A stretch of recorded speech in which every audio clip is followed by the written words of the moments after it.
Good morning, friends. Welcome once again to my channel English Prose and Verse. आज हम एक ऐसे discuss करने वाले हैं, लेकिन डिस्कशन को आगे बढ़ाने से पहले मैं उन स्टूडेंट्स को बताना चाहता हूँ कि जो पहली बार मेरे चैनल पे विजिट कर रहे, तो मेरे जो वीडियोस होते हैं वो इंग्लिश रिक्वायरमेंट के हिसाब से, इंग्लिश स्टडीज़ के हिसाब से मैं सारे वीडियोस अपलोड करता रहता हूँ। उसमें आपको lessons, poems, essay, article, speech, different annual paper solution, आपको एवरीथिंग पूरा रिटन मटेरियल मिल जाएगा। इंग्लिश प्रिपरेशन के रिगार्डिंग जो भी आपको रिक्वायरमेंट्स हो सारी आपको फुलफ़िल हो जाएगी, क्योंकि हर वीडियो जो भी मैं अपलोड करता हूँ उसका रिटन लिंक जो है मैं साथ में डिस्क्रिप्शन बॉक्स में और कमेंट बॉक्स में भी डाल देता हूँ। जैसे आज मैं जो अभी ऐसे डिस्कस करने वाला हूँ, because I am a blogger too, तो उस ऐसे की आपको रिटन लिंक भी आपको मिल जाएगी, आप उससे वो रिटन फैसिलिटीज़ ले सकते हैं। तो let us begin our today's essay topic, that is essay on farm pond. Essay on farm pond, शायद आपने इसके बारे में सुना होगा। इसको हिंदी में खेत तालाब कहते हैं। और ज़्यादा इसके बारे में अवेयरनेस नहीं है, लेकिन धीरे धीरे अवेयरनेस बढ़ रही है। लेकिन ऐसे को डिटेल में डिस्कस करने से पहले I would like to ask you a very simple question, that which is the most essential element on the earth for us to survive. सबसे ज़रूरी चीज़ अपने लिए क्या है? नेचुरली आपका क्या जवाब होगा? पानी, वाटर। वाटर सबसे ज़रूरी है, मतलब सर्वाइवल के लिए ज़रूरी है, और एग्रीकल्चर के लिए तो उससे भी ज़्यादा ज़रूरी है, क्योंकि आज भी इंडिया एक एग्रीकल्चर कंट्री कहा जाता है। एग्रीकल्चर प्रोडक्शन अगर अच्छा होगा, इंडस्ट्रियल प्रोडक्शन अच्छा होगा, तो इंडिया की ग्रोथ बढ़ेगी, इंडियन इकोनॉमी बढ़ेगी। लेकिन होता क्या है कि ज़्यादातर जो अपने फार्मर्स भाई है, उनके पास इरिगेशन फैसिलिटी नहीं है। वो खरीफ क्रॉप तो ले लेते हैं, लेकिन सेकंड क्रॉप, गेहूँ, चना, जो रबी क्रॉप का जो हार्वेस्टिंग होता है, वो बहुत कम लोग ले पाते हैं, क्योंकि उनके पास प्रॉपर इरिगेशन फैसिलिटी नहीं है। फिर तीसरा जो समर क्रॉप होता है, उसके बारे में तो लगभग it is impossible to discuss. Third crop, that is a summer crop.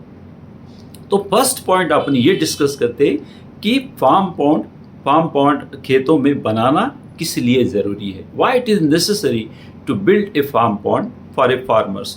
जब वो फार्म पॉन्ड अपने खेत में जब बनाएंगे, तो उनको वाटर अवेलेबिलिटी पूरे साल भर के लिए मिलेगी, और वो रबी क्रॉप भी ले सकते, even they can go for a summer crop also. तो पूरी जो वाटर जो डिपेंडेंसी है ज़्यादातर जो रेनफॉल के ऊपर होती है, वो डिपेंडेंसी उनकी ख़त्म हो जाएगी, and they will become a self sufficient regarding the water. ठीक है, अब उसको सेकंड पॉइंट अपन डिस्कस करते, उसको खेत में एग्जैक्टली कहाँ बनाना चाहिए।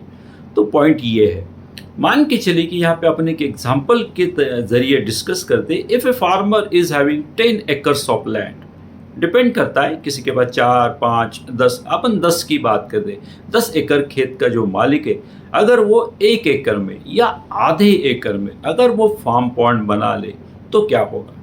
फार्म पॉन्ड बनाने से अब वो 9 एकड़ या 9.5 एकड़ उसके पास फील्ड बचा, उसमें वो एक क्रॉप ले रहा है जो कि खरीफ क्रॉप है, उसके बाद में कुछ भी नहीं कर पा रहा है क्योंकि पानी नहीं है। अब वो फार्म पॉन्ड बनने से ये हो जाएगा, मान के चलिए कि उसके खेत में बोरवेल है, कुआं है, तो फार्म पॉन्ड का जो पानी रहेगा उससे उसका कुआं या बोरवेल चार्ज रहेगा, चार्ज हो जाएगा, वाटर पर्कुलेशन से वो पूरा चार्ज हो जाएगा, और वो बचा हुआ जो 9 और 9.5 एकड़ का जो लैंड है, उसमें वो साल भर अपने हिसाब से कल्टीवेशन या क्रॉप्स ले सकता है। ये बहुत बड़ा फ़ायदा होगा। यानी कि एक तरफ 10 acres 1 crop, that is a kharif crop, and 9 acres but 3 crops a year. तो कंपैरिजन कर लीजिए तो कितना किसान को फ़ायदा होगा। अब तीसरा पॉइंट अपन डिस्कस करते, कहाँ बनाया जाए। खेत में जनरली एक ऐसा ज़रूर एक पॉइंट होता है जो थोड़ा सा स्लोपी हो, थोड़ा सा जिसमें ग्रेविटी से पानी इकट्ठा होने के चांसेस दूसरे पॉइंट के कंपैरिजन में ज़्यादा है। तो ऐसा पॉइंट अपने को चूज़ करना चाहिए, और उसमें खेत तालाब को बनाया जा सकता है, जिसमें रेन वाटर, इस तालाब में बेसिकली अपन वाटर कलेक्शन कौन सा करेंगे, रेन वाटर यानी कि बारिश का जो पानी उसमें अपन कलेक्ट करेंगे। एकदम से ये नहीं भरेगा, पहले साल, दूसरे साल, तीसरे साल तक वो उसकी पूरी लेवल बढ़ जाएगी, तो वो पॉइंट को चूज कर सकते। अब फार्म पॉन्ड बनाने से मतलब एग्रीकल्चर को तो उसको पानी मिल रहा है, साथ में और उसके क्या बेनिफिट्स हो सकते हैं। बेनिफिट्स बहुत सारे हैं। वो फिशरीज कर सकता है, मत्स्य पालन कर सकता है, पोल्ट्री फार्म कर सकता है, कोई एग्रो बेस्ड इंडस्ट्रीज कर सकता है, कैटल रेयरिंग यानी कि पशुपालन कर सकता है, ड्रिंकिंग वाटर अवेलेबिलिटी तो हो ही जाएगी। तो बहुत सारे फायदे, और सबसे बड़ी बात है कि वो सेल्फ सफिशिएंट हो जाएगा वाटर के बारे में। आपने देखा होगा कि स्पेशली इन समर सीजन बहुत सा पार्ट में बहुत से ऐसे गांव हैं इंडिया के अंदर जहां पे पानी का इतनी स्कैरसिटी हो जाती है, इतना शॉर्टेज हो जाता है कि पेपरों में आता है, न्यूज़ पे आता है, टैंकर से पानी सप्लाई हो रहा है, महिलाएं दूर दूर सिर पे मटका लेके इधर उधर जा रही है, आधा आधा दिन उनको पानी भरने में समय लग रहा है। अब यहाँ पे ये अपन खेत तालाब की बात करें, यानी कि खेत में जो तालाब बनता है उसकी बात कर लिया अपन ने। मान के चलिए कि गांव में, हर गांव में एक ऐसा पर्टिकुलर एरिया होता है जहाँ पे 1 एकड़, 2 एकड़, 3 एकड़ ऐसी एक ओपन स्पेस या गवर्नमेंट की एक ज़मीन पड़ी रहती है जो कि बैरन है, ऐसी पड़ी हुई है। अगर उस जगह पे हर गांव के लोगों ने अगर फार्म पॉन्ड बना लिया, एक छोटा सा तालाब अगर बना लिया, तो क्या हो जाएगा, गांव की पूरी तकदीर बदल जाएगी, गांव पूरा सेल्फ सफिशिएंट हो जाएगा। जनरली गवर्नमेंट इसके लिए असिस्ट करता है, बाय चांस अगर गवर्नमेंट असिस्ट नहीं करता है तो गांव वाले खुद मिलके कंट्रीब्यूट करके तालाब बना सकते हैं, अपने पैसे से, अपने श्रम से, अपने खुद के लेबर दे के वो बना सकते। महीने 2 महीने में ये तालाब बन जाता है और फिर वो बहुत सारी चीज़ें कर सकते। और अगर अपना गांव में अगर कोई ऐसा पर्टिकुलर तालाब बनता है तो आजू बाजू की उसकी विसिनिटी में जितने भी फार्म है वहाँ पे पूरा पर्कुलेशन से पानी चला जाएगा, सारी जो वेल है, बोरवेल है, सारे चार्ज हो जाएंगे और मतलब किसानों को भी फायदा होगा, गाँव वालों को ड्रिंकिंग वाटर फैसिलिटी होगी। यहाँ पे मैं एक एग्जांपल देना चाहूँगा। ये जो खेत तालाब का जो कंसेप्ट है, फार्म पॉन्ड का कंसेप्ट है, ज़्यादातर पॉपुलर महाराष्ट्र में हुआ है और एमपी में भी हो रहा है। एमपी में मैं एक डिस्ट्रिक्ट की मैं बात करूँगा, देवास डिस्ट्रिक्ट की। तो देवास डिस्ट्रिक्ट में, पूरे डिस्ट्रिक्ट में एक तरह से मान के चलिए कि तालाबों का जाल बना दिया, यानी कि हर खेत में आपको फार्म पॉन्ड मिलेगा, भले छोटा बड़ा। उससे ये हुआ है कि मतलब हर खेत में जो कुआं है, जो बोरवेल है, वो पूरी तरह से चार्ज है and they are self sufficient in the water and they are able to take 3 crops per year. They are very well progressing and they are very much developed farmers from the Dewas district. यानी कि इस concept ने पूरे Dewas district की पूरी जो lifestyle है उसको बदल दी। यानी कि आज की तारीख में फार्म पॉन्ड का जो कंसेप्ट है, not only for farmers, for villagers, it's very useful to build a farm pond और ए पॉन्ड। सिंपल, भाई फार्म में अगर है तो फार्म पॉन्ड करेंगे, नहीं तो नॉर्मली इसको तालाब ही कहेंगे। और आपने ये भी देखा होगा कि जिस गांव में एक पानी का एक ऐसा रिजर्वायर है, वाटर बॉडीज है, वो गांव नेचुरली बहुत ही अच्छा डेवलप करता है।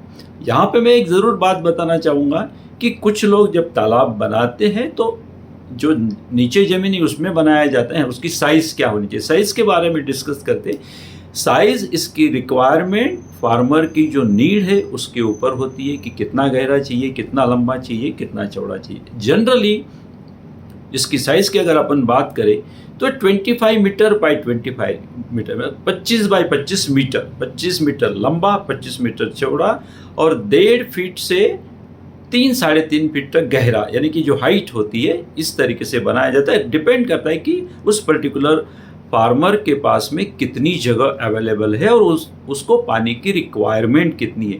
फिर ये 100 बाय 100 मीटर्स तक जा सकता है, डिपेंड करता है रिक्वायरमेंट के हिसाब से।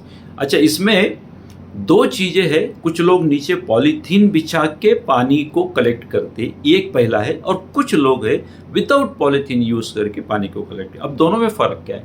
खास तौर पे वो लोग जिनको फ्रेश वाटर चाहिए, पानी गंदा नहीं होना चाहिए और तुरंत उसका इस्तेमाल करना है, फिशरीज़ मत्स्य पालन अगर करना है तो वो लोग वो पॉलीथीन बिछा लेते हैं और फिर वो उसका यूज़ करते।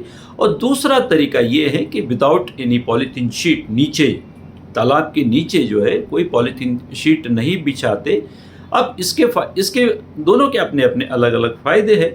अब ये अगर आपने पॉलीथीन शीट अगर नहीं बिछे तो वाटर पर्कुलेशन होगा, आपका बगल में कुआं है वो चार्ज होगा और वहाँ से आप पानी ले सकते हैं। नहीं तो डायरेक्टली पॉन्ड से भी आप डायरेक्टली मोटर वगैरह फिट करके उसमें से आप पानी लिफ्ट कर सकते हैं और अपने खेतों में सिंचाई इरिगेशन कर सकते हैं।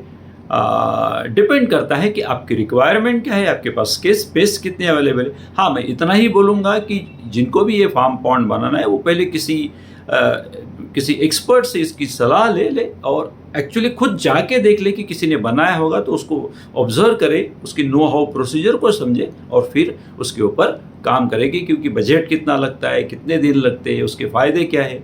अच्छा, दूसरा एक सबसे बड़ा इम्पोर्टेंट फ़ायदा ये होता है कि आपने मान के चलिए कि खेत में या गांव में अगर आपने तालाब बना लिया तो अलग अलग जगहों का पानी जो इकट्ठा होता है तालाब में, पॉन्ड में, तो वो कैरी करता है, it carries different vitamins and minerals with the water. ठीक है। अब वो जो गाद जमा रहती नीचे, तालाब के नीचे की जो मिट्टी है, वो it is a very good kind of A manure, यानी कि बहुत ही अच्छा जैविक खाद है। आपने उस मिट्टी को निकाला, अपने खेत में डाला तो it will act as a manure. और जब आप मिट्टी को निकालेंगे, आपका कुआं, आपका जो तालाब है और गहरा होता जाएगा, यानी कि हर साल थोड़ा थोड़ा करेंगे तो दो फायदे हो रहे। आपको मिट्टी मिल रही है जो कि प्योर मैन्योर की तरह काम करेगी और आपके तालाब की जो डेप्थ है, जो गहराई है, वो भी बढ़ती जा रही है। There are many benefits of farm pond. दूसरा एक इम्पोर्टेंट टॉपिक मैं बताऊंगा कि conservation of water, of natural resources, conservation of natural resources, ये टॉपिक भी ऐसे में आता है। तो इसमें अपन फार्म पॉन्ड का जिक्र करेंगे तो ज़्यादा अच्छा होगा, क्योंकि कंजर्वेशन के लिए ज़्यादातर रूफ वाटर या रेन वाटर हार्वेस्टिंग ही आती है। So thank you very much for watching this video. See you in the next video. Till then, good bye and take care. Thank you for watching.